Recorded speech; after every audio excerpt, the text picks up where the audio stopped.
وقالوا الحمد لله الذي أذهب عنا الحزن إن ربنا لغفور شكور الذي أحلنا دار المقامة من فضله لا يمسنا فيها نصب ولا يمسنا فيها لغوب.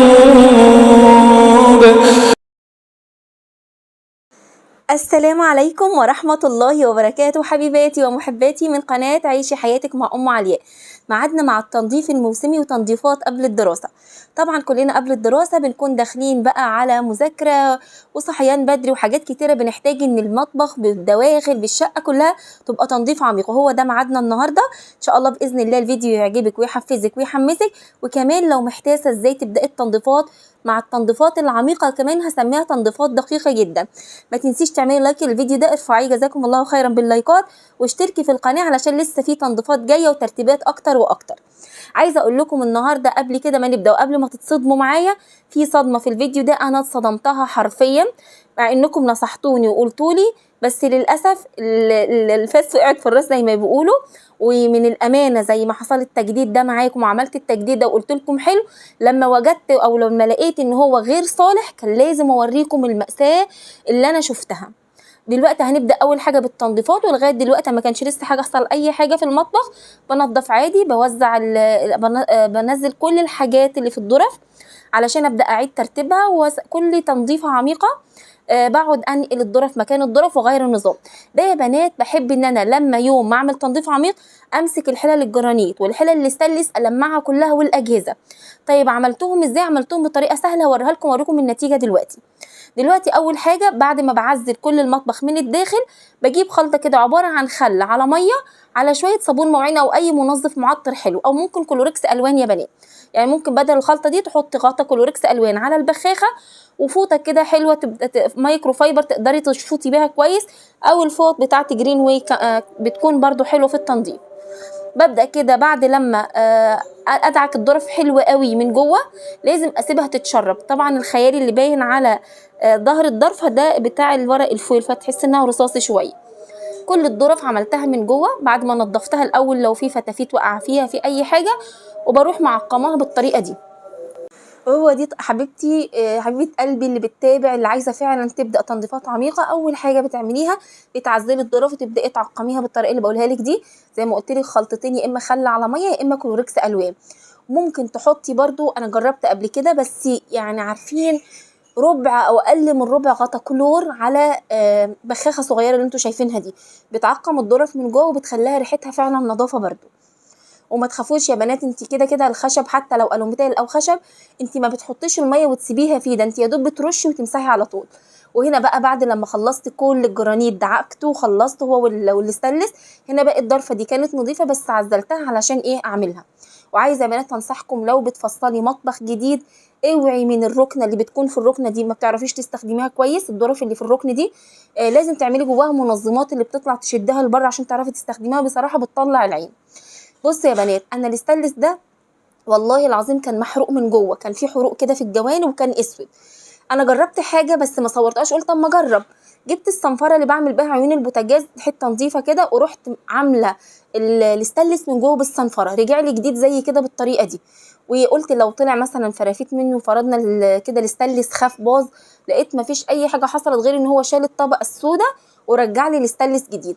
اما الجرانيت ازاي بنضفه؟ بعمله يا بنات بملح ليمون وكربونات وخل في سبونشه كده، بقعد ادعك في الجرانيت بيرجع جديد وبيبقى زي الفل.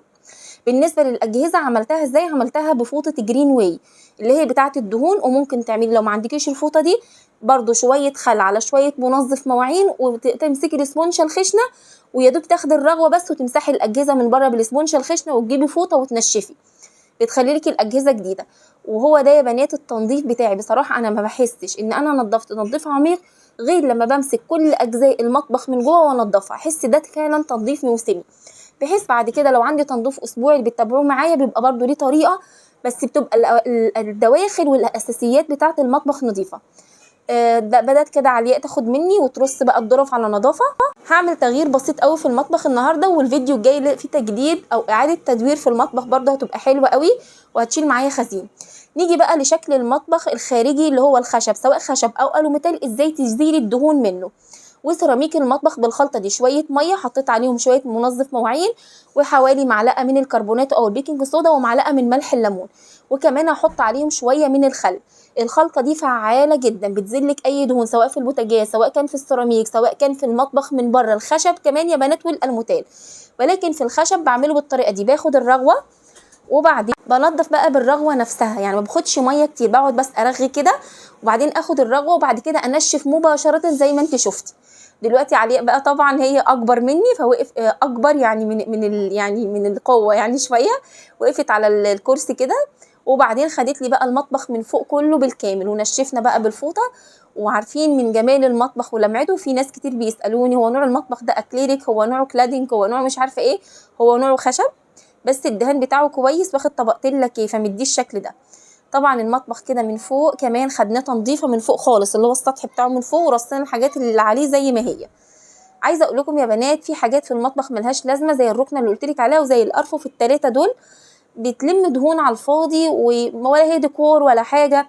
بصي لما تيجي تعملي مطبخ خليه عملي اكتر ما يكون يبقى حاجات شكلها حلو، خليه عملي، تقدري تستخدمي الظرف، تقدري تستخدمي كل جزء فيه احسن لك.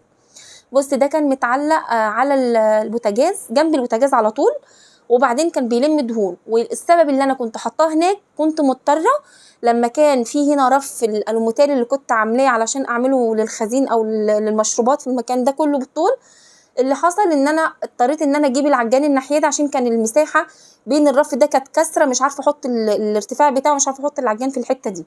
فخلاص الرف شلته، وان شاء الله هو ده التجديد اللي هيكون في الفيديو الجاي، هيبقى حاجه تعجبكم وهيبقى جميل ان شاء الله. ورجعت بقى الرف بتاع المشروبات تاني هنا، وهرجع العجان في الاول. الرف ده بنات كتير سألوني عليه، هو كان يا بنات تقريبا ارتفاعه 60 في 50 60 في 70 حاجة زي كده، هو 60 في 70، وبقدر تعملي بقى أشكال زي ما انت عايزة وبتستخدميه، بيدي شكل حلو. ولو انت عندك بقى قناة مثلا وبتصوري، ولو انت بتستخدمي على طول بقى مشروبات وقهوة ومش عارفة ايه، بيلملك كل الحاجات اللي بتشربي فيها في مكان واحد. ولو انت عروسة بيديكي شكل حلو في المطبخ كمان، وحلو وتنظيفه سهل وبسيط. برضو نضفته على فكرة بالفوطة بالملح الليمون بالكربوناتو، علشان كان عليه دهون من البوتاجاز. تمام لغاية كده تمام، والمطبخ كان ماشي معايا 100 فل و14 ومفيش اي مشاكل.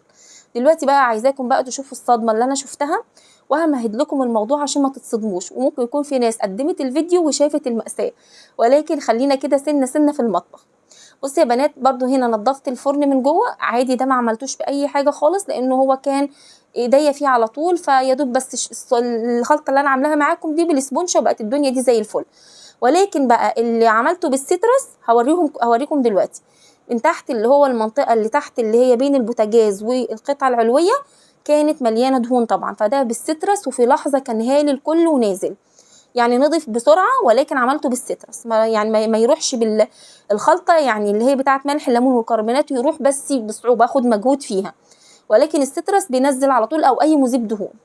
وده السترس الاصلي طبعا، اللي هو سترس مش سيرتس. قبل كده كنت بقول لكم في تنظيفات فيديو ان في فرق بين الاتنين، وفعلا في فرق، بس وقتها كنت ماسكه العلبه اللي هي السيرتس التقليد مش الاصليه وقتها وقت التصوير. بصوا بقى يا بنات، هنا الفوم الحجري انا بغسله زيه زي السيراميك، وده بقى من المأساة. واحده بقى بتحب النظافه وبتحب بقى تحط ميه على طول، والمطبخ بتاعها ما ينفعش من غير ميه زيي، ما ينفعلهاش ابدا مشمع الارضيات او الفينيل، ما ينفعش بكل الطرق خالص. فاكرين انا عملت التجديد ده تقريبا من سنه تقريبا، وقلت لكم حلو، وادى المطبخ وسع، اللي هو الفينيل بتاع الارضيات او المشمع اللي هتشوفوه دلوقتي. وكان بدل الرخام بتاعي لونه بيج والمطبخ ابيض، فمش كان لايق عليه، فقلت احط الفينيل الابيض ده. بصراحه كان مدي المطبخ اهو، مدي المطبخ شياكه ووسع وكل حاجه. السواد اللي نازل ده من بقيه التنظيف باقي المطبخ. فانا بيجي كده كل فتره اشم ريحه مش حلوه في المطبخ، فاقعد اشفط الميه تحت، اقول يمكن الناس بيقولوا فعلا في تحته ميه جت، وافاجئ ان انا النهارده رحت جايبه حاجه كده بحرف، وقعدت ازق لما شلته ورفعته كله، والله حرفيا انا بقيت حاسه ان انا عايزه اصوت من الشكل. الريحه كانت حلوه، ما كانتش وحشه. ليه؟ لان انا قاعده احط منظفات وسترس قاعد ينزل عليه منظفات، فما كانش فيه ريحه وحشه. ولكن اللون يا بنات حاجه صعبه. اولا الحاجات الاسود ده الكله اللي بيتلزق بيها تحت دي، ده كده مش يعني مش ريم او كده، ده الكله اتحولت للون الاسود زي ما انتم شايفين كده، حاجه صعبه قوي.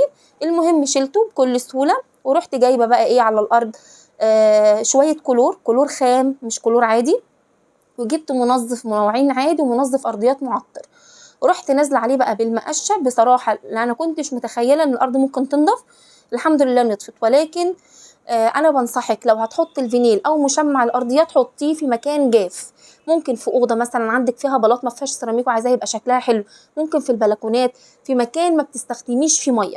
ولكن انا بالنسبه لي لو انا بستخدم تنظيفات جافه جوه المطبخ ما كانش جراله حاجه. لكن انا اولا الحوض عندي بيسرب ميه، ودي كانت مشكله. يعني الحوض عندي فيه حته كده السيليكون كل لما احطه فيها بيخلع، فالحله بتاعه الميه بتاعه الحوض بتسرب ميه فبيجي تحته مهما حتى لو انا بحافظ يعني.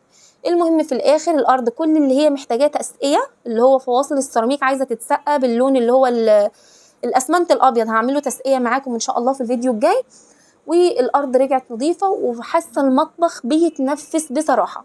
ده كل الحاجات اللي كانت في دواخل المطبخ والخزين لسه ما رصتوش، عايزين بقى نرصه على نظافه مع بعض، اللي هو بقى الدقيق والرز والبهارات والحاجات بقى، ونرجع البرطمانات دي كلها فاضيه. يعني انا غسلت برطمانات الخزين كلها، غسلت برطمانات البهارات كلها، كل الحاجات دي مغسوله. وهو ده المعنى الحقيقي لكلمه تنظيف عميق. ودلوقتي المطبخ ما شاء الله بقى بيتنفس نظافه وريحه حلوه، مفيش تفصيله في المطبخ فعلا تبارك الله ما اتنضفتش. هنا علب الخزين بعد لما اتغسلت حطاها علشان في مكانها عشان ما كركبش المطبخ وقت الرص، وان انا ارص الخزين هطلعها وارص على طول. وده هنا البلاستيكات غيرت النظام، هنا كان في حاجه غير دي، فبحب ان انا كل تنظيفه للمطبخ احاول ان انا اغير فيه شويه. والبوتاجاز لسه نازل لكم فيديو شورتس او فيديو قصير ازاي البوتاجاز بينضف بالتفصيل، موجود فيه ان شاء الله. والحوض ضيعته بقى بالكربونات ونضفته وخليته زي الفل. لغايه كده النهارده حبيباتي ومحباتي من قناه عيشي حياتك مع ام علياء انتهى فيديو النهارده. ما تنسيش لايك للفيديو واشتراك في القناه.